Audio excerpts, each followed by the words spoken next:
bitta fuqaro 1 yil davomida 754 marta tez tibbiy yordam chaqirgan. Lekin ularning muomalasini ko'rsangiz, chaqirganingizga pushaymon bo'lib ketasizda.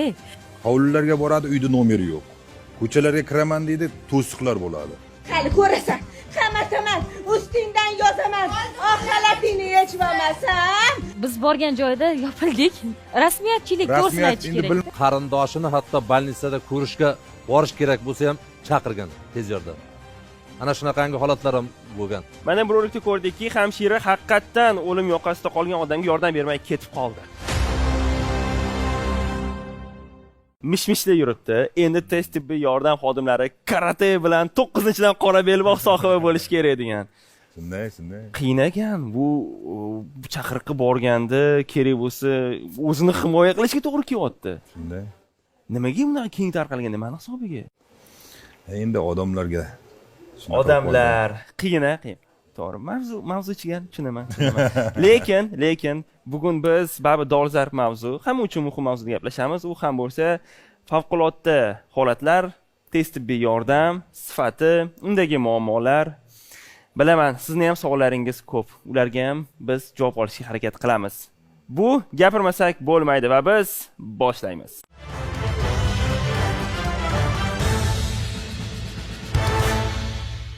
Assalomu alaykum. Milliy TVda gapirmasak bo'lmaydi va albatta favqulodda vaziyatlarga hammamizning ishimiz tushgan. Bu tez tibbiy yordam bo'ladimi, boshqami? U qanday ishlaydi o'zi? Biz bilamizmi?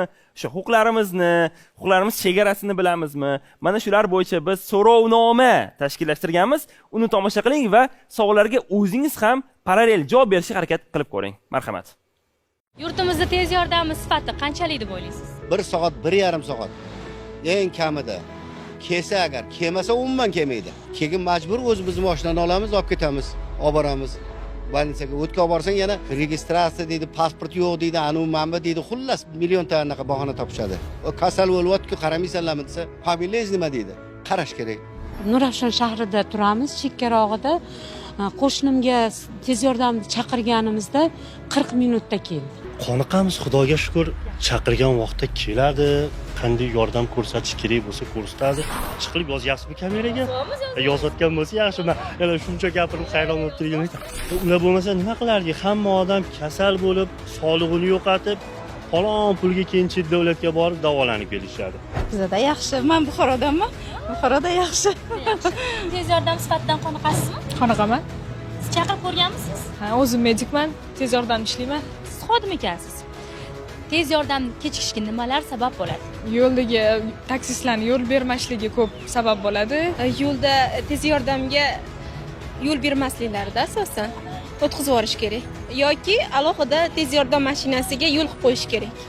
Qizim kasal bo'lib qoldi, hushdan ketib qoldi. O'zim aytgancha uchta radarga tushganman. Mana shu tomonlari ham bor. Я считаю, что скорая помощь в целом у нас развивается очень даже хорошо на данный момент. Я хотел бы, чтобы у нас также развивалась технология, передовые технологии по типу медицинских новых инструментов и новые машины, которые будут намного быстрее ехать и которые будут намного быстрее доставлять пациентов в нужное место. So'rovnomani ko'rdik va ko'pincha o'sha kech kelishini izoh qilishyapti tomoshabinlar, lekin hozir izoh olamizmi? Ya'ni kech qolishyapti degan gap. O'zlaridan so'raylik, to'g'ri. Murod akadan emas, chunki Murod aka bu yerga turganlar, bu jasorat deb hisoblayman. Hozir boshqa mana viloyatdan kelgan vakillardan birinchi boshlaylik, hali Murod akaga menimcha ulguramiz. To'g'ri, nima deysiz? Mayli. Tez tibbiy yordam xizmatini o'zi alohida xizmatini ham e'tirof etish kerak bo'ladi. Tez tibbiy yordamda o'sha kechikishlarga sabab bo'ladigan bir qancha faktorlar bor. Bu yerda omillarimiz ko'p. Ayniqsa o'sha bular bo'lmasga tez tibbiy yordamni chaqirishi, tibbiy madaniyatining ko'tarishimiz kerak bo'ladi buning uchun. Sizlar tarafdan qanaqadir kamchiliklar, balki ko'zga ko'rinmaydigan yo'lga qo'yiladigan xatolar bordir. To'g'risini aytadigan bo'lsak, biz tomonidan ham kamchiliklar bo'lib turadi ba'zan. O'sha noto'g'ri manzil ketib qolishi mumkin, boshqa holatlar bo'lib turishi mumkin. Ular lekin juda ham aksariyat holat juda kam foizlarni tashkil qiladi. Endi chaqiriqlar bo'layotgan joylarda, masalan, Toshkent shahar bilan solishtirib bo'lmaydigan joylarimiz bor bizda. Geografik va o'sha joylashuviga ko'ra. Olis va chekka hududlarimizdan tez tibbiy yordam chaqirgan vaqtda bitta bemorga boriladi, mana masalan, o'sha bemor agar gospitalizatsiya qilinishi kerak bo'lsa, gospitalizatsiya uchun bizga o'sha olis hududimizdan tuman markazgacha bo'lgan masofa 80-85 kilometrni tashkil qiladi. Shunday joylarimiz ham bor-da endi. O'sha 80 kilometr joygacha bemorni agar borib yotqizgunimizgacha keyingi bo'ladigan chaqiriq albatta kechikishga sabab bo'lishi mumkin.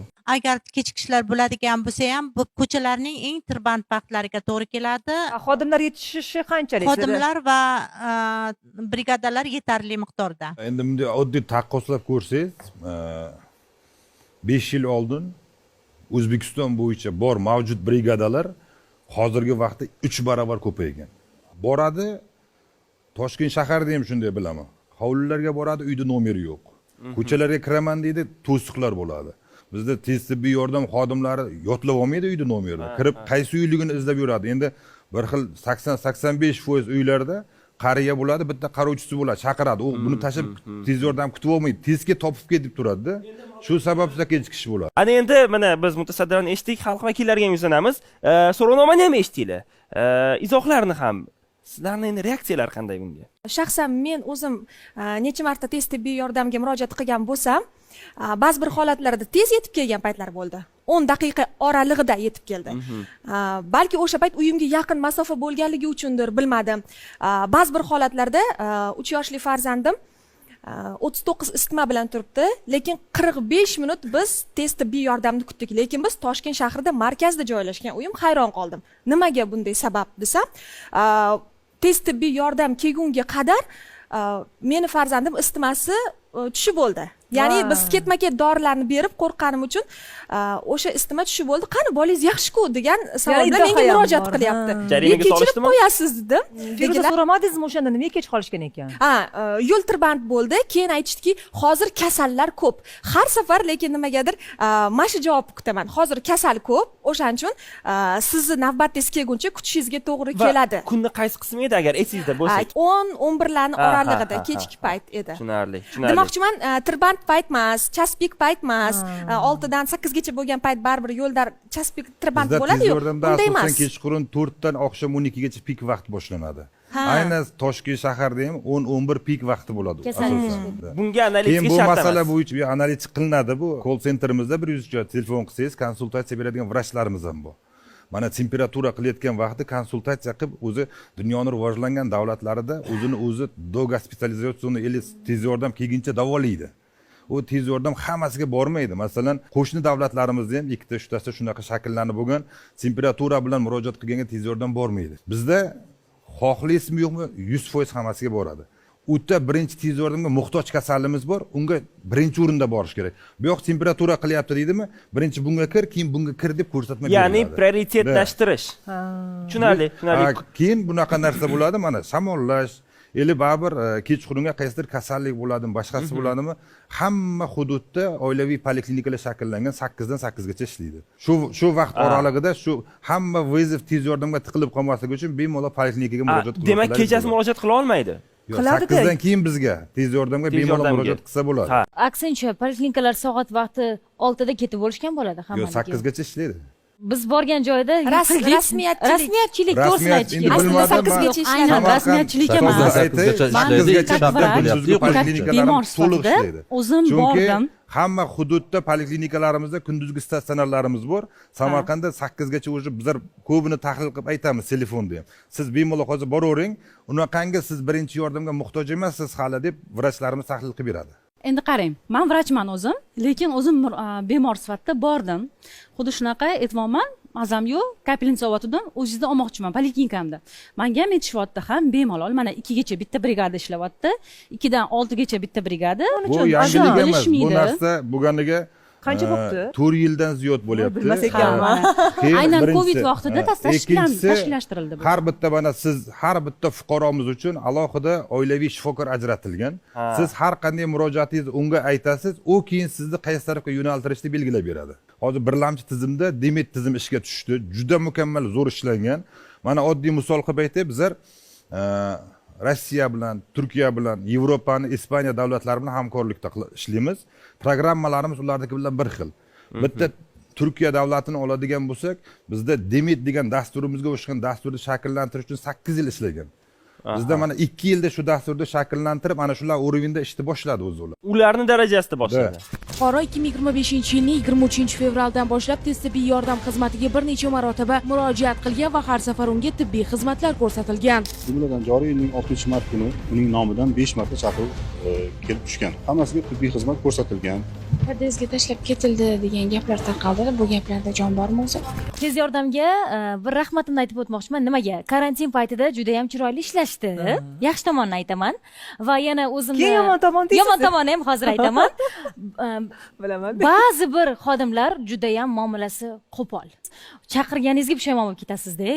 Shunaqa vaziyat uyalib ketadi. Shunaqa vaziyatlar ham bo'ladi, hattoki faqatgina analgenziumidrol, boshqa dori yo'q. Masalan, tez yordamda yoki tartib shunaqami? Endi guruch kurmaksiz bo'lmaydi. Bitta odam uchun butun tizimga xulosa qilish kerak emas.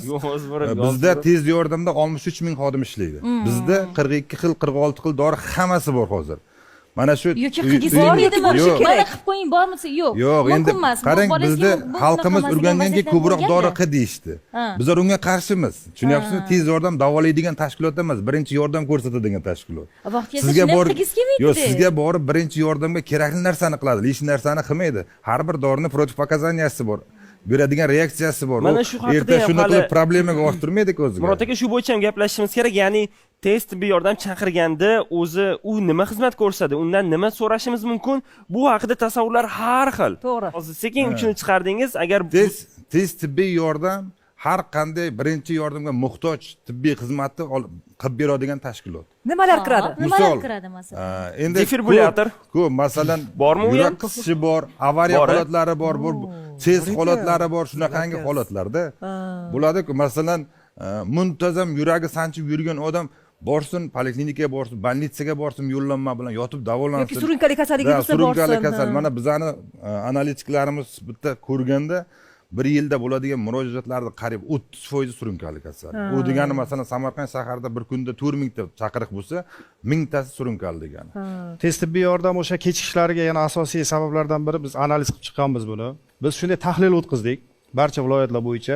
Masalan, bitta viloyatda bitta fuqaro 1 yil davomida 754 marta tez tibbiy yordam chaqirgan. 754 marta. Biz buni fakt bilan berganmiz. Telefonda 103 sonlar o'chib ketganmi? Ha, shunday.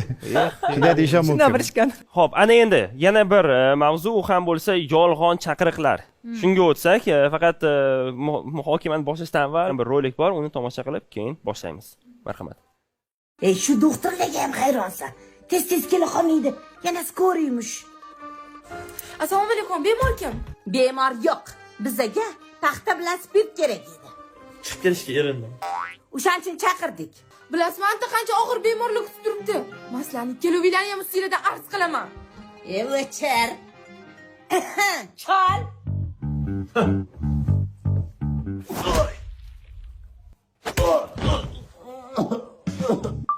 Odamlar, qaranglar. Mana bu cholim qishlaridan ketib yerda yotibdilar. Mana bu story xodimi qaragani yo'q. Birinchi yordamni ham ko'rsatmadi. Ko'rdinglarmi? O'lib qolsa nima bo'ladi? Cholimga qaranglar, yordam bermayapti-ku. Hali ko'rasan. Hamataman, ustingdan yozaman. Oxalatingni yechib olmasam, botimni boshqa qo'yaman. Chol, tring ketdi. Chol? Benim qo'g'imni sindi yonimadur. Voy o'li, endi nima qilaman? Hay qizim, hay to'xta, cholim o'lib qoladi. Rol o'ynamayaptilar rostdan. Qaytmayman. Urib o'ldirib qo'yay dedim cholim. Mana bu rolikda ko'rdikki, hamshira haqiqatdan o'lim yoqasida qolgan odamga yordam bermay ketib qoldi. Bechora vrachga boradi, arizasini yozadi, ishlamayman deydi. Bunaqa misollar 100 dan ziyod bunaqa misollarimiz bor. Bunaqa juda ko'p bo'lgan. Hozir ham bo'ladi. Endi albatta bu yerda biroz o'sha bo'rtirish biroz yomg'ir qilingan, lekin haqiqat bundan uzoq emas bilishimiz bo'yicha, shundaymi? Shaxsan men ham shunga o'xshash voqeaga guvoh bo'lganman. Bir hamkasbim kasalxonaga yotish kerak bo'lib qoldi.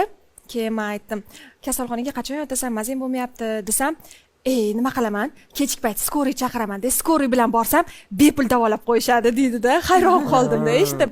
Undan tashqari yana hozir Feruza aytdilar, kasalxonaga borib nima qilaman, hali keyinroq, kechroq tez tibbiy chaqirsam yordam bepul davolanaman. Ya'ni nima? Bu bepul agar o'zi kasalxonaga murojaat qilsa pullimi shunda? Birinchi o'rinda oilaviy shifokoringizga murojaat qilsangiz, sizni poliklinikada qabul qiladigan sizni qo'lingizga kartochka beradi, yo'llanma. Yo'llanma bilan borsangiz, siz hamma shifoxonada bepul yotasiz. Misol uchun boshqa hududdan kelib, vaqtincha ijarada turibdi, yashab yuribdi. Ana o'shalar ro'yxatsiz hech qanaqa kiradi. Mana doimiysi yo'q, vaqtinchaligisi yo'q, borishi mumkinmi? Mumkin. Mana Samarqandlik ma'lum miqdor ma'lum vaqtda Toshkentda yashayaptimi, hududiga xabarni beradi. Uni kartochkasini bu yoqqa jo'natadi tizim orqali. Keyin u borganda, masalan, Samarqandlikmi, primer 6 oy yerda turaman men. 6 oyda o'zi tibbiy ko'rikdan o'tkazib yo'llanma beraveradi bemalol. Faqat fuqarolar uni bilishi kerak. Mana shu joyda ham hali Akmal aka ham aytdilar, 290 mingta aholi deb belgilangan, shunga yarasha brigadalar berilgan. Lekin asl sonlar 450 ming undan ko'p bo'lishi mumkin deyaptilar. Siz buni bilasiz. O'sha brigada beradigan tashkilotlar ham bilib, o'zi aslida ko'proq yashaydi-ku bu yerda deb ko'proq brigada ajrata olmaydimi? Agar biz unga brigadalarni Qarshi shahrida ko'paytiradigan bo'lsak, qaysidir hududlardan kamaytirishimizga to'g'ri keladi. Samarqand shahrida 130 mingga yaqin talaba bor. 130 mingga yaqin talaba bizni tibbiy xizmatimizni hisobiga olinmagan. Lekin unga ham tibbiy xizmat ko'rsatamiz biz. 100% to'xtab. Chaqiriqlar bo'lsa borishadi. Kasalxonalar o'lim yoqasidagi bemorni iloji boricha qabul qilmaslikka harakat qiladi, muammo bo'ladi hali deb. O'zbekistonda tibbiyot xizmatida 100% raqamlashtirishga o'tgan tizim birinchi o'rinda biz bo'lamiz. Tibbiy xodimlari. Meddata tizimiga o'tib bo'lganmiz to'liq. Bizda har bitta ma'lumot elektronniy sekundlarda chiqarib beriladi.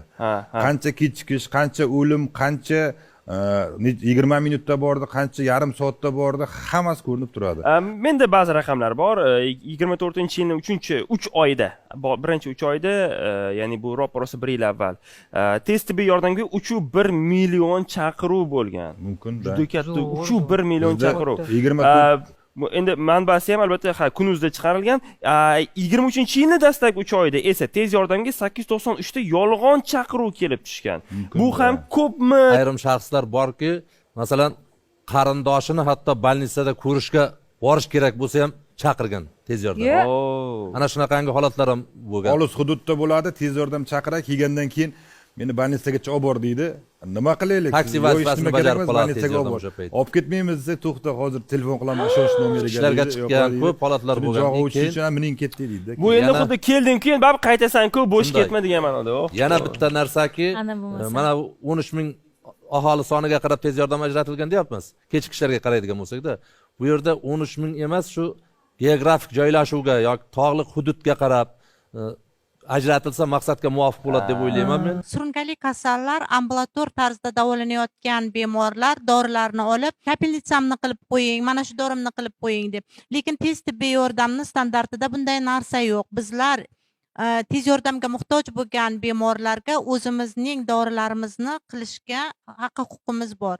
Planli davolanish tez tibbiy yordamning xizmatiga kirmaydi. Tushunarli. Rahmat, fuqarolarimiz bilish kerak. Ana endi yana bir bu sohadagi yana bir muammo deydi, manfaatlar to'qnashuvi deydimi? Keling hozir birinchi rolikni tomosha qilaylik. Keyin buni tagida yotgan nima tizimli muammolar bor, nima bunday holatga olib keldi, shuni muhokama qilamiz. Marhamat.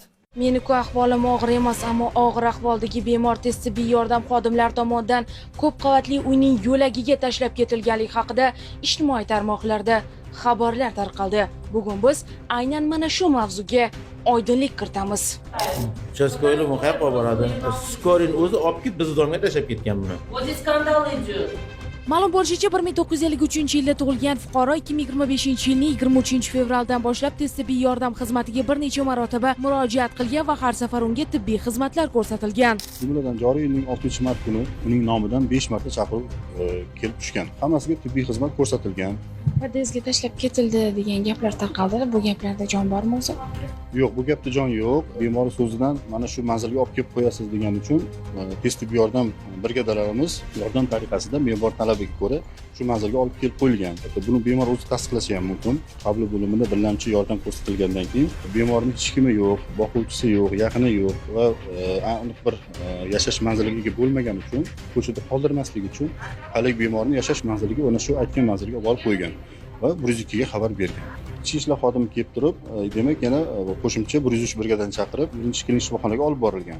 Mana shu vaqtda qo'shimcha brigadani kelish jarayonida mana shu video syomka bo'lgan. Hozirgi kunda fuqaromiz ayni vaqtda Respublika ixtisoslashgan onkologiya va radiologiya ilmiy amaliy tibbiyot markazida Toshkent shahar filialida rejali ravishda davo muolajasini o'tamoqda. Afsuski oxirgi ma'lumotlarga qaraganda ushbu ayol onkologiya bilan og'riganlar va 4-bosqichi bo'lgan va hozirda vafot etdilar. Bu yerda biz nimani ko'ryapmiz? Qanchalik rost, qanchalik yolg'on? Mana shu kasalxonaga o'limi yaqin yoki o'lish arafasida yoki ehtimoli baland bo'lgan bemorning iloji boricha olib bormaslik, u kasalxonaga yo'q qabul qila olmaymiz, boshqasiga olib boraylik, u yoqqa borsa biz ham ola olmaymiz. Xuddiki agar qaysi kasalxonada u o'lib qolsa, o'sha kasalxonaga muammo bu. Shunaqa narsa bormi? Lekin bu bo'yicha to'liq xizmat tekshiruvi o'tkazilib ko'rsatib o'tilgandi. Bunaqa holat bo'ladi, hamma joyda bo'ladi. Bu tashlab ketilmaydi. Bemor o'z haq-huquqini bilmasligidan bu. Respublika shoshilinch tez yordam ilmiy markazi bor, keyin uni hududiy filiallari bor. U har qanday holatdagi bemorni oladi. Biromonta ne только o'lib qolgan bemorni ham u yor qabul qilib sud tibbiy ekspertizaga, patologiyaga ular ko'chirib o'tkazadi. Biror marta eshikda tagiga olib borgan bemorni qaytarib olib ket deganini hali ko'rmagan. Xo'p. Endi bizda dispanserizatsiya degan narsa bor-da. O'sha birinchi tibbiy yordamni chaqirganda, "Men bu hududga qaraysan, o'sha yoqqa olib boraman" deb olib boriladi. Agar o'sha vaqtda aynan o'zini hududi bo'yicha dispanserizatsiya olsa, agar u yerda o'lim yuzaga kelsa ham, bilasizmi, shifokorlar tomonidan statistika o'tkazishadi bo'lishi bilan yopilib ketadi bu narsa. Agar o'zini dispanserizatsiyasi bo'yicha bormasa, u yerda vafot etsa, unda ko'proq muammo bor bizada. To'g'risi, dokumentlarni hammasini oformlyatsiya qilish bilan, boshqa bilan. Shuning uchun ozgina bo'lib qoladi, olmayman deydi. Lekin o'sha kasalxonalarni o'zini qaysidir ma'noda obro'si tushib ketishidan ham qo'rqadimi yoki u narsani endi hamma yoqda baribir statistika olib boriladi-ku. O'lim soni manmuncha bo'ldi. Sizmi? Baribir shu narsa bo'yicha ham e'tibor beriladi. Bitta narsani aytib o'tmoqchiman, tez yordam bilan bog'liq. Menimcha hech qayerga tashlab ketishmaydi deb o'ylayman. Chunki o'zimda ham shunaqa vaziyat bo'lganda, homiladorlik paytimda juda ham qattiq shamollaganman. Bormayman degan joyimda sudrab olib ketishganda, biz javob beramiz deb.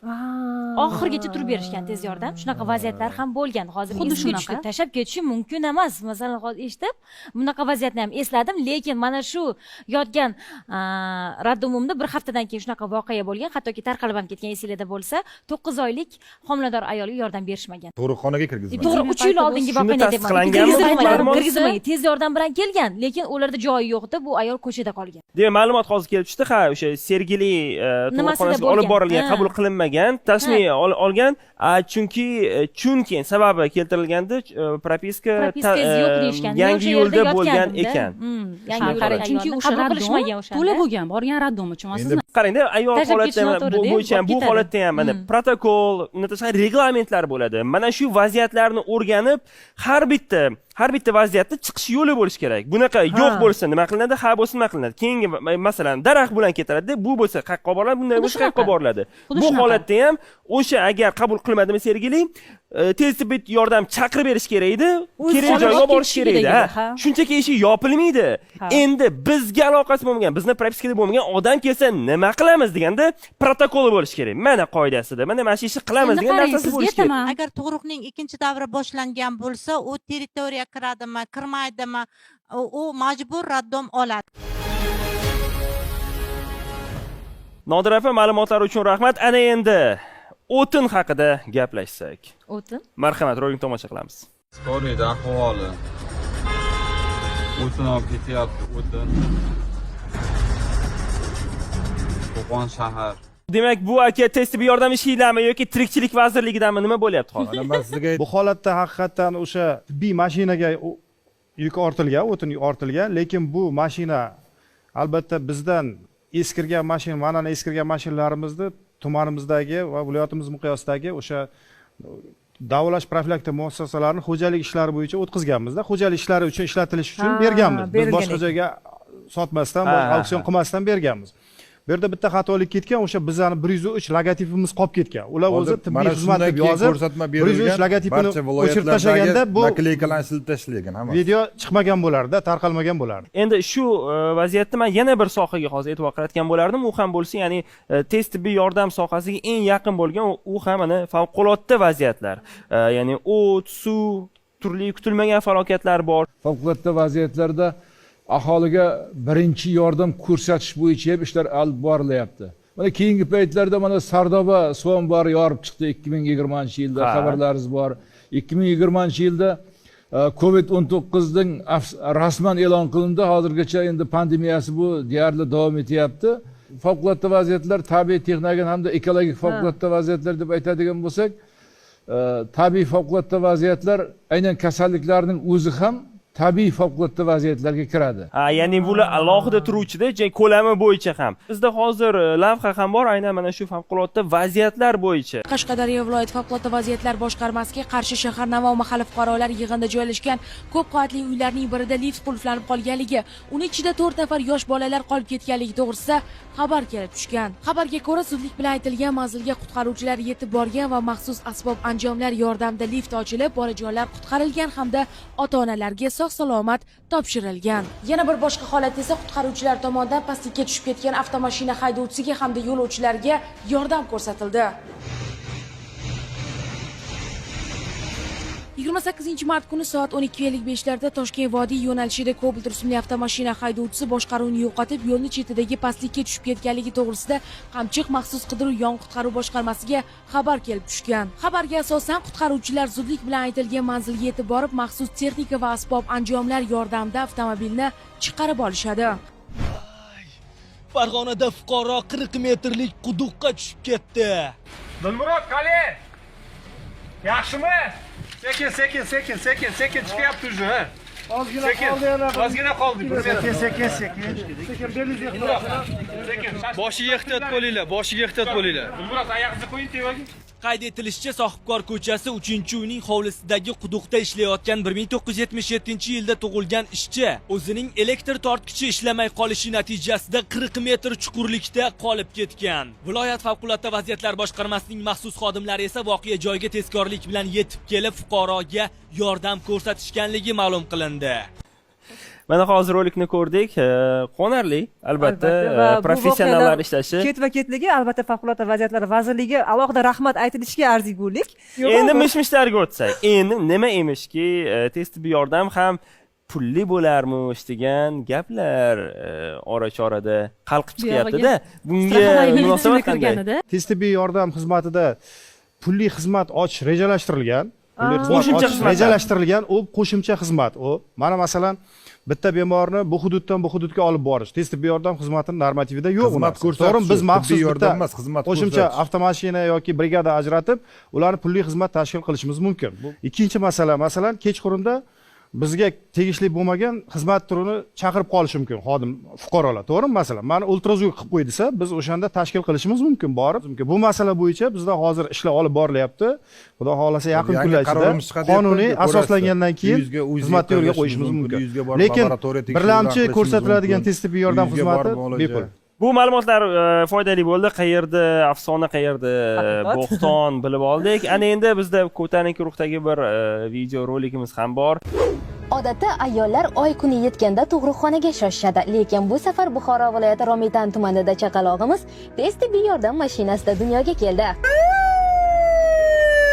Tumandan deyarli 42 kilometr uzoqda joylashgan Garmoba qishloqida yashaydigan 30 yoshli ona 3-farzandiga homilador edi. Oy kuni yetib bolajonni qo'liga olaman deganda esa manzillar uzoqlik qildi va oila vakillari tez tibbiy yordam xizmatiga ehtiyoj sezishdi. Bemorni biz birinchi tibbiy qabul qilganimizda biz shaxsiy avtomobillarda edi. Uni biz o'zimizda 3 skoriy avtomobilimizga qabul qildik va yo'lda shunday qangi holatlar bo'ldi. Endi yo'l uzoq, cho'l hududi bo'lgani sababli birinchi yordam mashinada tug'ruqni qabul qilib oldik.